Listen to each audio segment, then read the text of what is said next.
Jean-Michel Aulas est avec nous dans l'After Foot. Bonsoir. Bonsoir.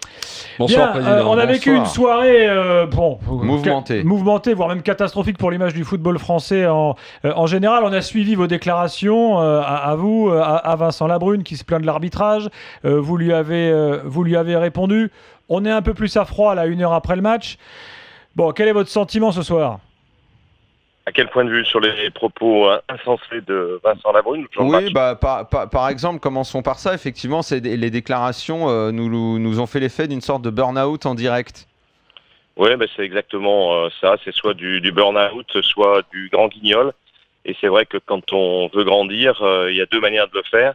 Soit d'avoir des résultats sur le plan de l'organisation de son club, soit sur le plan sportif, soit de faire des déclarations qui laissent penser que le football français est mal organisé.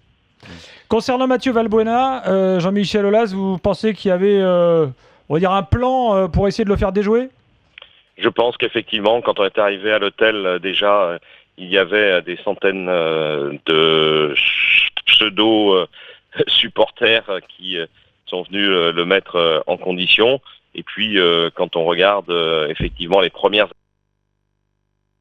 on voit qu'il y a des agressions qui auraient mérité d'ailleurs le rouge plus vite, ce qui est malheureusement détestable. Bon, après, il y a les incidents venant du terrain, les jets de bouteilles, quand on voit que ce sont des dizaines de bouteilles en verre qui sont arrivées sur le terrain et sur les joueurs. On n'en a vu que 3, nous. Vous dites des dizaines, c'est peut-être un peu exagéré. Parce qu'il y en a que 3 qui ont été mais 3, c'est déjà rapportés.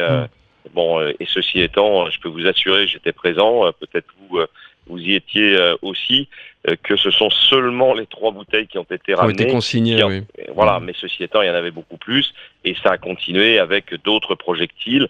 Des projectiles en papier, c'est pas très grave. Des projectiles plutôt contondants et tranchants, ça devient excessivement grave pour l'intégrité des joueurs, mais aussi pour des arbitres. Et je dois dire, sans que le président Labrune vienne dire que je suis en train de féliciter les arbitres, que Monsieur Buquet, qui a eu une tâche extrêmement difficile, a gardé son sang-froid, ce qui dans le contexte était quand même extrêmement difficile, mais qu'il aurait pu probablement encore plus, contrairement à ce qui a été évoqué par Monsieur Labrune, sanctionner les Marseillais. Une dernière question. Jean-Michel Aulas, ce soir, effectivement, c'est autour de l'OM, autour du stade Vélodrome et autour de Vincent Labrune qu'on se focalise.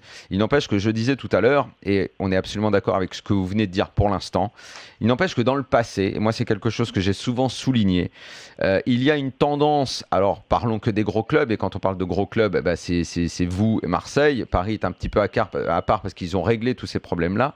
Mais il y a une tendance chez les présidents, et vous le faites également, à trop critiquer les arbitres. Et nous, on s'en plaint toujours dans l'after, parce que vous savez qu'on est tout le temps du côté des arbitres. Et notamment, en plus, à beaucoup excuser quand c'est vos propres supporters, parce que vous ne voulez pas, c'est une tendance, à vous froisser avec, en grosso modo, votre peuple, entre guillemets. Ces 2 défauts. Alors ce soir, Vincent Labrune est allé au-delà de tout ce que je pouvais imaginer, mais ça vous arrive dans de proportions peut-être un peu plus infimes à vous aussi. Écoutez, ça a pu peut-être être le cas quand j'étais un jeune président. Ceci étant, encore dernièrement, suite à une banderole qui est apparue pour 3 personnes dans le stade de Lyon, nous avons fait un démenti qui permettait de... Sur les réfugiés, vous voulez dire ? Oui, tout à fait. Ouais. Qui permettait de clairement identifier duquel côté on se situait. Et je pense que non, vous avez tort aujourd'hui d'imaginer que nous ne sommes pas des gens responsables. Pendant l'arrêt de jeu, j'ai dialogué avec le préfet de police. Vincent Labrune ne connaissait pas la règle du jeu. Moi, j'ai demandé à ce que le préfet de police prenne la responsabilité de l'ouverture à nouveau du jeu, après avoir envoyé les CRF.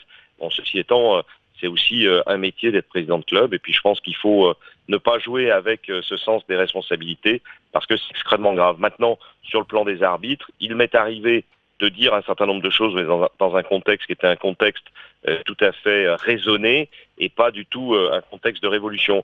Moi, je veux simplement vous dire que si ce match avait eu lieu à Bastia ou à Ajaccio, il aurait été arrêté. Et je pense que quand nos amis corses regardent ce qui s'est passé ce soir à Marseille, ils doivent sourire jaune. Merci Jean-Michel Aulas, bonne soirée bientôt, et président. à très bientôt dans l'after. Merci beaucoup. Je précise bien sûr à l'Olympique de Marseille, à Vincent Labrune et à son équipe s'il nous écoute, que l'antenne d'RMC est tout à fait ouverte à Vincent Labrune pour venir s'expliquer. Que l'after est ouvert à Vincent Labrune. L'after. Il vient quand il veut. Bien sûr, il vient quand il veut. Évidemment. Et il sera bien accueilli.